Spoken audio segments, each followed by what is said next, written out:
Hey guys, it's Archie Luxury. Archie Luxury. I'm the method actor who plays Paul Pluta. Guys, today I wanted to talk to you about how do you behave when you are doing a deal. And I've been doing some coaching for a guy. We won't name him. We'll just call him. What do we call him? We'll call him Hobart, okay? And he's just a bit of an uncouth fucker.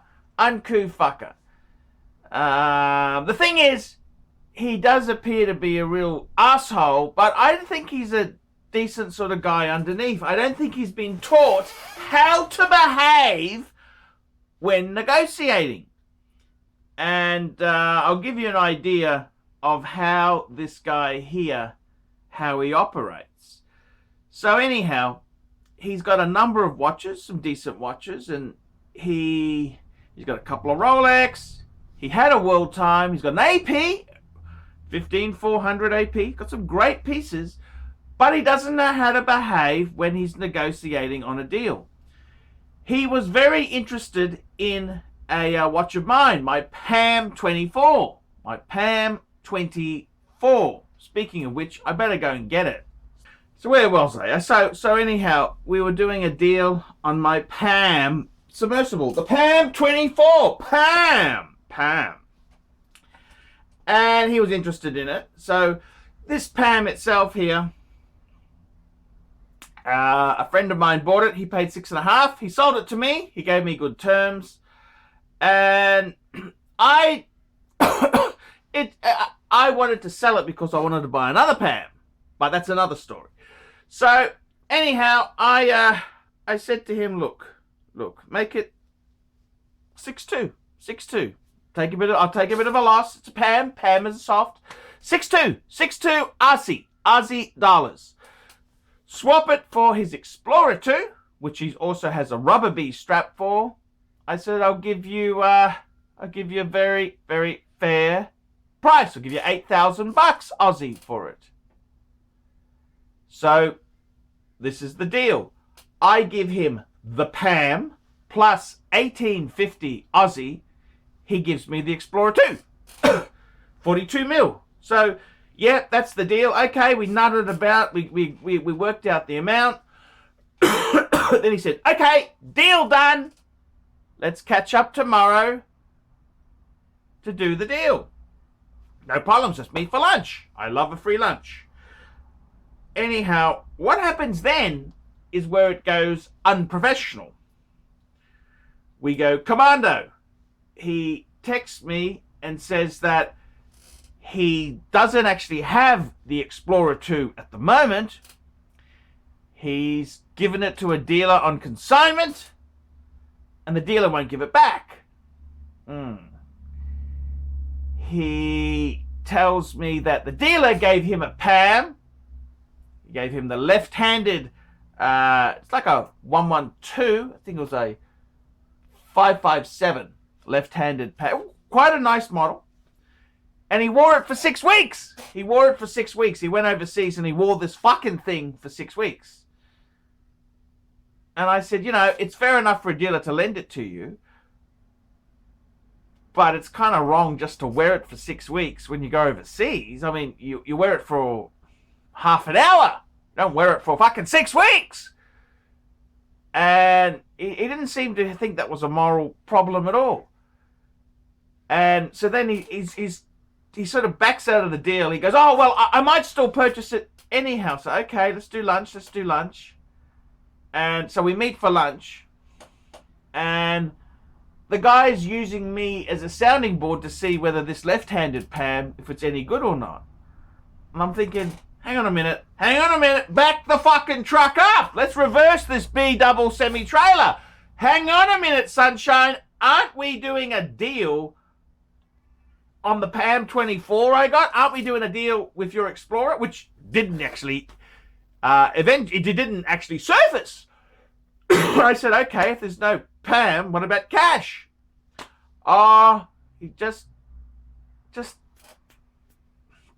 anyhow, after the lunch, he says, oh, I might still get the Explorer back. Can you give me a week to think about it? No, sunshine! No, you fucking moron! No, you fucking moron. I cannot give you a week. Because I'm here. We're supposed to do a deal yesterday we agreed on. Then you text me late at night saying, oh, something's gone wrong, which could be fucking bullshit. Anything out of your mouth could be fucking bullshit. And then you tell me you want to think it. I said, if you don't want to do the deal, don't waste my fucking time. I don't want to live in limbo. And I think the biggest mistake with him was, I don't mind him trying to negotiate on price. That's quite okay. Be civil and negotiate. But when you say, okay, deal done, and then you change the terms, that's what's called a contact. It's called a contact. It's called being a fucking liar. Okay? Because you don't say deal done, shake on it, until it is a deal done. You don't renege on the deal. And I don't think he quite understands how to be ethical or fair. He's just a slimy son of a bitch. A slimy son of a bitch. And this is the whole thing. When you're dealing with watches, you've got to be, in my opinion, you've got to try and be fair. I try and say, if I was dealing with myself, how would I feel? So the big important thing is, don't be a cunt. Just do what's fair. For example, I sold my white gold world time, and I had this guy came to me, and he says, oh, I'll give you 23. This is when I wanted 28 Aussie for it. I said, you're going to be joking. That's less than I paid for it. Fuck off. So that was that. I had another person who said, yes, I'm interested at 28. Here's a deposit. It's on its way.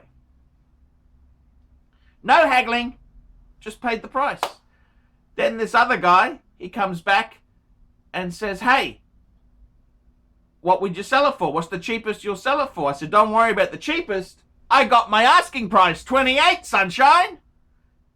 And then all of a sudden he goes, hey, that's not good. He goes, well, I'll pay that. Sell it to me. He says, sell it to me and you don't have to fly to New Zealand.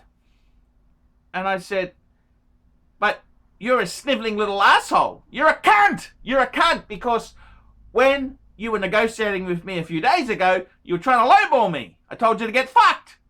Now that someone else has come in, you think that I'm as fucking pathetic and miserable as you, and I will just sell to you because you're offering me more coin or an easier deal. I said, you're a lying cunt. I don't like to deal with lying cunts. And this is the whole thing. He then says, okay, I'll give you $1,000 more if you sell to me. And I said, you don't seem to understand. You were a miserable lying cunt last week. This week, you're an unethical lying fucking cunt. And I did the deal with the guy at 28. I'm not going to renege on him. I'm not going to renege for more money from someone else. That's not the way you do business. And this is the whole thing. I think you want to try and be fair. That guy I sold it to was cool as a cucumber. A really nice Japanese guy in New Zealand. No arguing, no fucking around. He's a nice guy. Took me out for dinner. What the fuck? What? And this asshole, this cunt, this absolute cunt is going to want the deal because he thinks that I'm as lowlife as him and it's all about the dollar. Fuck off, turd. Fuck off. And that's the whole thing. I think when you're doing deals, it's okay to be tough. Be a shrewd negotiator. That is fine. To quote Vin Wiki, be a shrewd negotiator. But when it comes to, don't say deal done, handshake, and then renegotiate the terms. And always look at it. If you were doing, if the shoe was on the other foot, how would you feel about it? And that's how I look at things. You've got to be, I think you may not have a master's degree, you may not have a Maserati, but you can be fair, you can be ethical. You don't need to be an absolute cunt. And that's the whole thing. My friend Hobart, he's a fucking miserable cunt. And when you find absolute miserable cunts like this to deal with, You just tell them to fuck off. You give them the blacklist because they're cunts. You don't want to deal with these sort of turds. So there you go. A bit of watch negotiating advice. Feel free. Negotiate hard. But don't say deal done and then commence renegotiating. Once deal's done, that is it. You proceed with payment. Proceed with payment in the currency that you're in. No point. This guy also wants to pay with US dollars. I said, go to a bank and cash it in. No, I don't want to lose. I want the midpoint. I want the midpoint. Well, fuck off then, you lousy shit. I'm Archie Luxury. This is how to negotiate the etiquette for negotiating when buying a watch. Tell me what you sniveling low-life fuckers think of that.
No.